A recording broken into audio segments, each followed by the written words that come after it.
Mr. Matthews, Ms. Jackson. Judge Hume.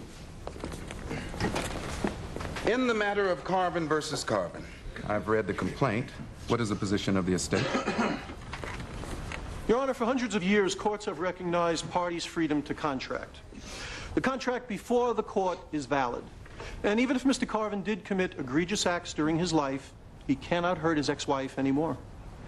Frankly, our concern must be with the intent of the contracting parties and not with the desires of the surviving son who was not a party to the contract before us.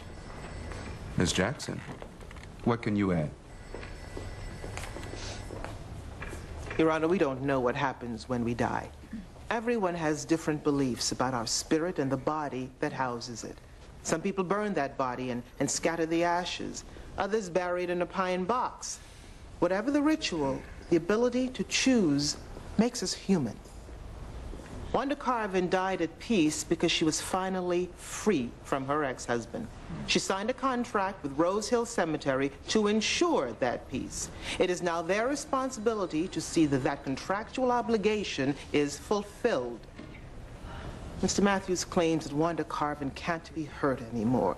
But if the court allows Mr. Carvin's burial beside his ex-wife, whom he abused brutally through most of her life, that peace will be shattered in spirit as well as the letter of the law. All right, thank you. Because of the urgency required in this case, I will take this matter under advisement and issue a written order by the end of the day. This court is adjourned. Ms. Jackson, would you please step up here?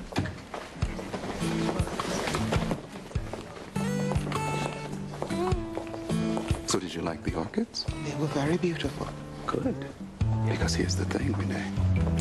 This is going to be a wonderful ride. All you need to do is decide if you're going to get on board and enjoy it.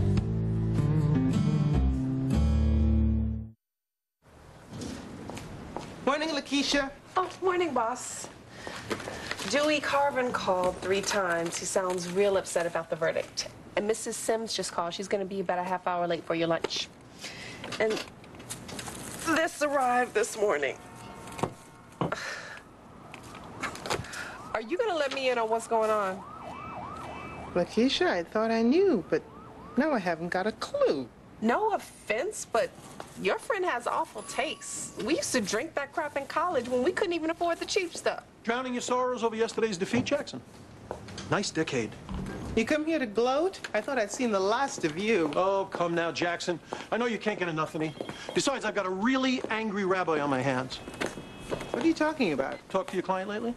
Sure, I spoke to him last night when I told him that we lost the case. After my inspired victory, someone snuck into the cemetery in the dead of night and filled his father's plot with cement.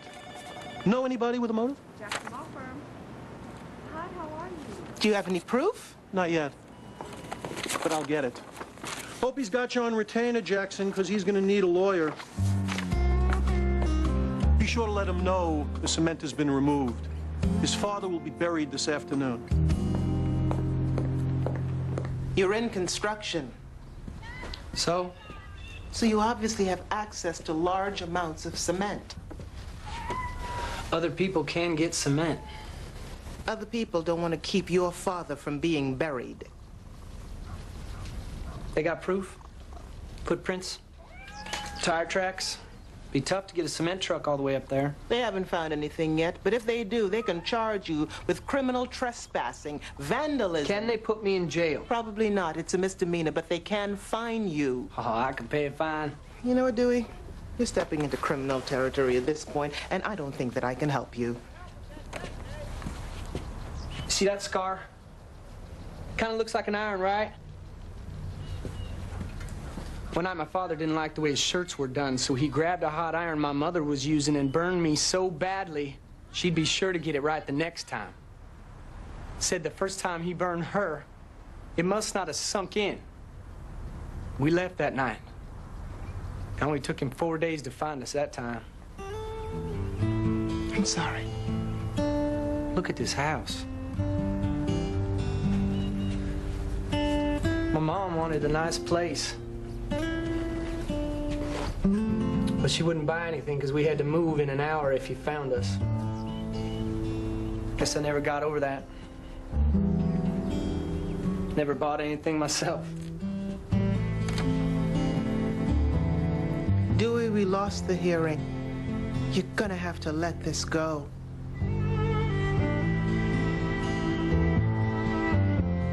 You never let us go.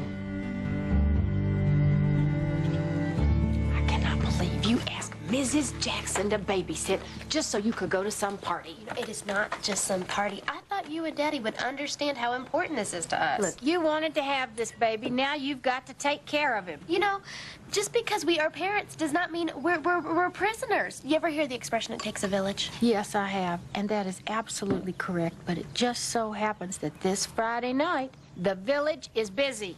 All right, fine. We're not going. Honey, I understand how you feel. Really, I do.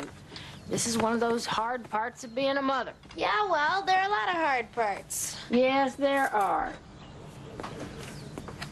I remember when Bobby was about 8 months old, and your dad and I hadn't been out in ages, and we wanted to go out with a bunch of friends of ours and hear some music and go dancing, and we got Grandma to babysit.